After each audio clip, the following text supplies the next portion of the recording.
Bismillahirrahmanirrahim. Sallallahu ala Sayyidina Muhammad wa ala alihi at-tayyibin at-tahirin.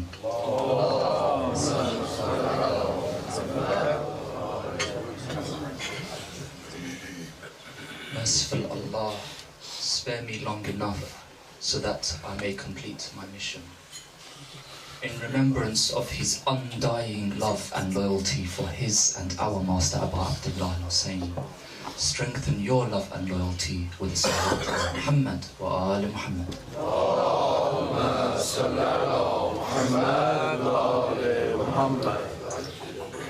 The second, in remembrance of his sister al-Masa'ib Zainab, salawat ala Muhammad wa ali Muhammad. Allahumma salli ala Muhammad wa ali Muhammad. And the third, in allegiance and honor of our current Imam, Sahib al-Asr wa Zaman, salawat ala Muhammad wa ali Muhammad. Allahumma salli ala Muhammad wa ali Muhammad.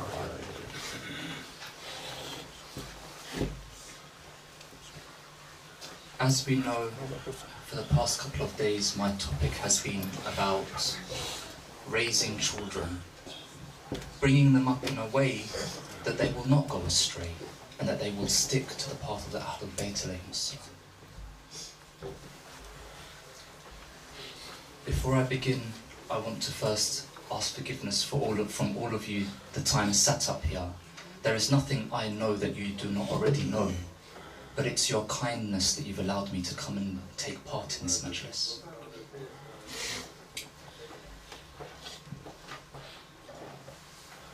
Jabir ibn Abdullah Ansari, he came to Imam al-Baqir alayhi salam, and he said, Ya ibn Rasulullah, why is it that some days I wake up and I don't know why I feel heavy and sad? What's the reason behind this? Imam Baqir turned to me and said, Jabir, leave it. It's okay.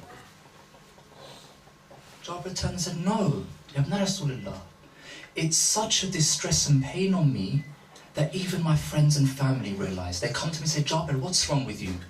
But I don't know what's wrong with me. I can't give an answer. And as much as I tell them I don't know what's wrong, I don't know why I feel heavy and sad. They keep asking, what's the reason? Imam Baqir alayhi salam turns to Jabir and he says, Ya Jabir, the hearts in this world are binded together as if they are like a herd of horses running together, wild horses as they move together. The good hearts, the mu'mineen, they are binded. So the days that you feel a sadness, a heaviness upon your shoulders, know that there is a mu'mineen on the other side of the world who is feeling some kind of an oppression upon him. He's feeling a kind of a sadness, and Allah has connected the hearts in such a way that you may sympathize with him and understand his pain. Now I'm asking my own heart today, when we hear Imam Zaman alayhi salam is crying, and not just crying a few tears, but crying to the point that he cries blood, I ask my own heart, are you feeling that pain? Are you trying to relieve? Are you trying to sympathize with the Imam about what happened?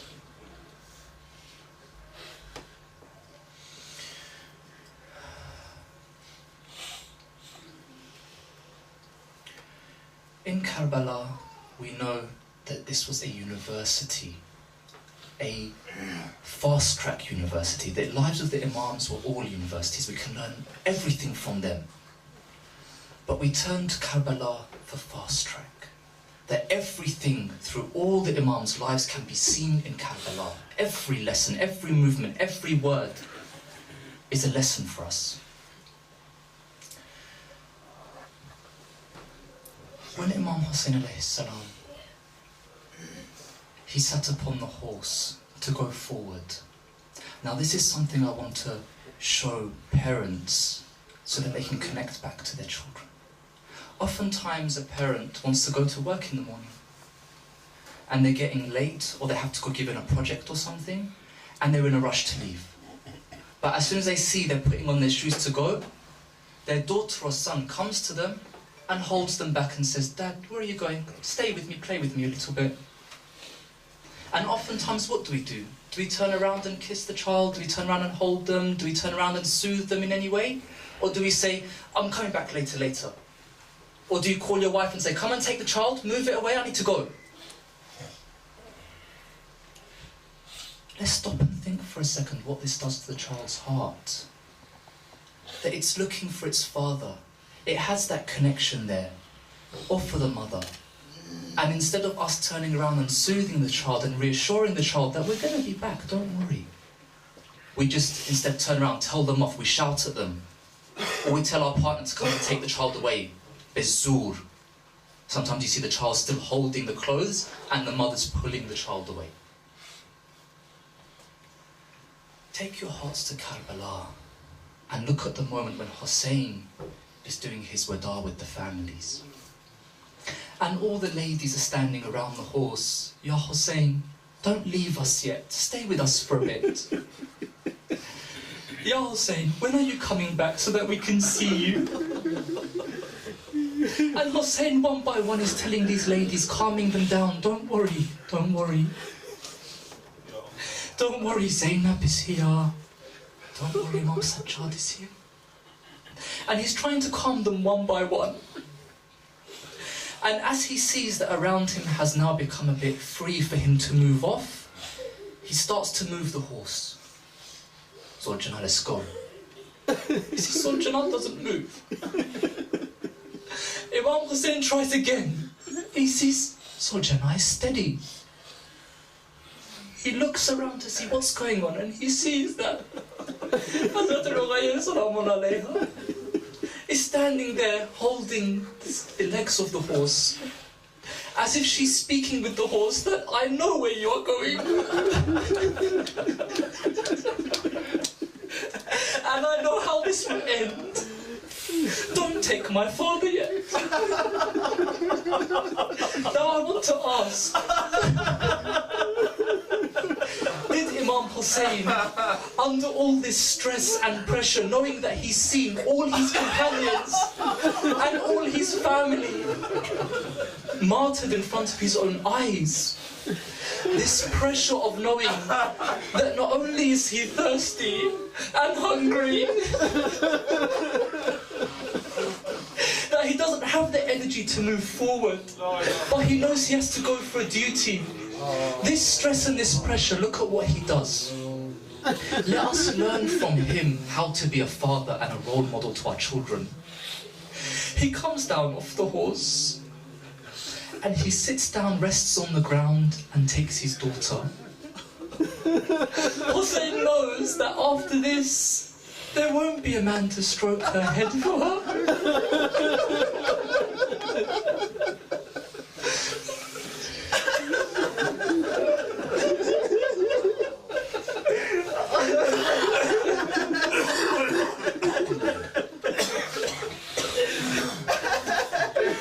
And she's holding him and she's stroking him. "Dad, don't leave me yet.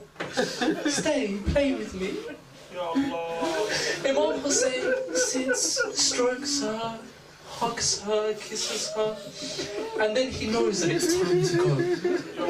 But look at how he gave her the respect and showed her that he loves her and that he wants to be with her, but he has to go.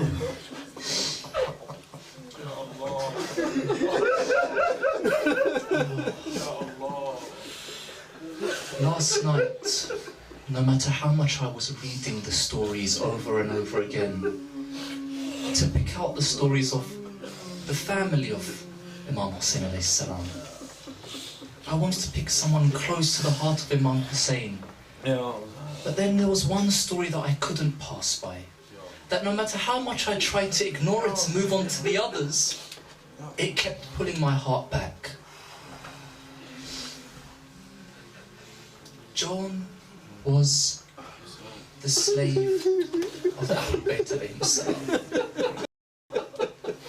He was an Abyssinian man, the place of Ethiopia, an African man. Yet he was the slave of Rasulullah sallallahu alayhi wa sallam. Rasulullah freed him. He said to him, John, you are free, go. Live a free man. But he stayed with Rasulullah. He said, where would I go? Where would I go other than with you? You are the man who's freed me. My whole life is indebted to you. After the passing of Rasulullah, he moved on to Imam Ali. He stuck to Imam Ali. He didn't go after X, Y, and Z to be friends with them. He stuck to Imam Ali alayhi salam. Everywhere Imam Ali alayhi salam, he wanted to go as well. Imam Ali alayhi salam, after his martyrdom, he was with Imam Hassan. And then after Imam Hassan, with Imam Hussein.